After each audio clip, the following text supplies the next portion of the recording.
Hi லட்டூஸ், welcome to laddu குட்டி vlogs. இன்றைக்கி நம்ம என்ன பார்க்க போகிறோம் அப்படின்னா, மண் சட்டியில் காடை ஃப்ரை செய்ய போகிறோங்க. அதுக்கு தேவையான அளவு எண்ணெய், பட்டை, கிராம்பு, ஏலக்காய், பிரிஞ்சி இலை, இது எல்லாமே சட்டியில் எண்ணெய் சூடு ஏறின உடனே இதெல்லாம் ஆட் பண்ணிக்கோங்க. நெக்ஸ்ட்டு நான் ஒரு பெரிய சைஸ் வெங்காயம் ஆட் பண்ணிக்கிறேன். நீங்கள் உங்கள்கிட்ட மீடியம் சைஸ் வெங்காயம் இருந்துச்சு அப்படின்னா 2 வெங்காயம் ஆட் பண்ணிக்கோங்க. அதுவே சின்ன வெங்காயமாக இருந்துச்சு அப்படின்னா 15லேருந்து 20 வெங்காயம் ஆட் பண்ணிக்கோங்க. வெங்காயத்தை ஆட் பண்ணிவிட்டு நல்லா பொன்னிறமாக வர வரைக்கும் வெங்காயத்தை வதக்கிக்கோங்க. இதில் வெங்காயம் வதங்கின உடனே 1 ஸ்பூன் இஞ்சி பூண்டு ஆட் பண்ணிக்கோங்க. இந்த காடை ஃப்ரை ஒரு சட்டிலான டேஸ்ட் இருக்கும் அப்படின்றதுனால அதிகமாக மசாலா சேர்க்காதீங்க. 1 ஸ்பூன் இஞ்சி பூண்டு சேர்த்த உடனே அதை எண்ணெயிலே நல்ல ஒரு வதக்கிக்கோங்க. நெக்ஸ்ட்டு இந்த இஞ்சி பூண்டு பேஸ்ட் நல்ல ஃப்ரை ஆன உடனே நான் இதில் 4 காடை எடுத்து மஞ்சள் தூள், உப்பு சேர்த்து கழுவி வச்சுருக்கேன். அதை இந்த எண்ணெயிலே நான் போட்டு ஃப்ரை பண்ணிக்கிறேன். இந்த மண் சட்டியில் நீங்கள் காடை ஃப்ரை செய்யும் போது அதோட டேஸ்ட்டு இன்னும் சூப்பராக இருக்குங்க. நீங்களும் இதே மாதிரி மண் சட்டியில் செஞ்சு பாருங்கள்.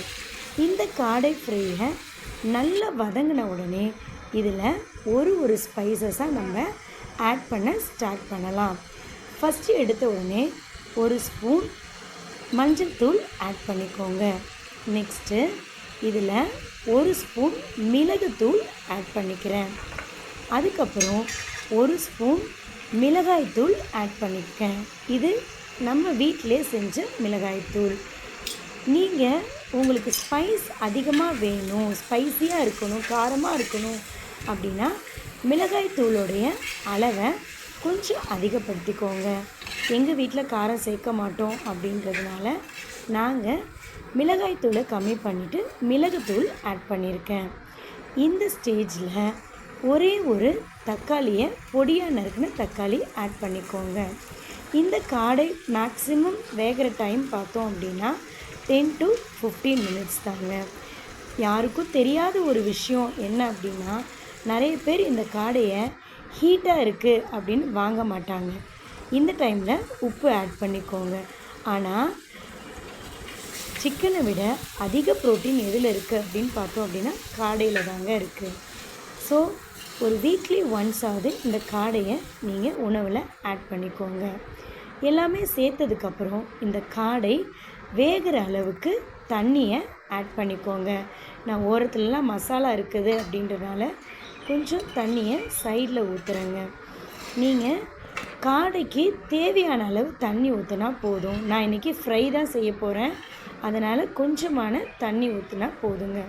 நீங்கள் கிரேவியாக செய்ய போகிறீங்க அப்படின்னா தண்ணியை இன்னும் கொஞ்சம் எக்ஸ்ட்ராவாக ஆட் பண்ணிக்கோங்க. இதில் லாஸ்ட்டாக ஒரு ஃபைனல் டச் இருக்குங்க. ஒரு 2 ஸ்பூன் தயிர் ஆட் பண்ணி நீங்கள் இதில் வேக வச்சிங்க அப்படின்னா காடை ஈஸியாக வெந்துருங்க.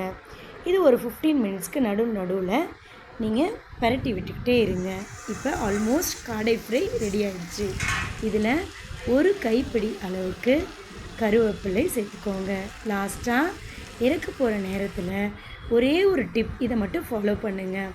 கொஞ்சமாக தேங்காய் எண்ணெய் இதில் ஆட் பண்ணிங்க அப்படின்னா காடையோட டேஸ்ட்டு அவ்வளோ சூப்பராக இருக்குங்க. லாஸ்ட்டாக கொத்தமல்லி தூவி இறக்கிக்கோங்க. இந்த வீடியோ உங்களுக்கு பிடிச்சிருந்துச்சுன்னா லைக் பண்ணுங்கள், ஷேர் பண்ணுங்கள், கமெண்ட் பண்ணுங்கள், மறக்காமல் சப்ஸ்கிரைப் பண்ணுங்கள். தேங்க்யூ லட்டூஸ்.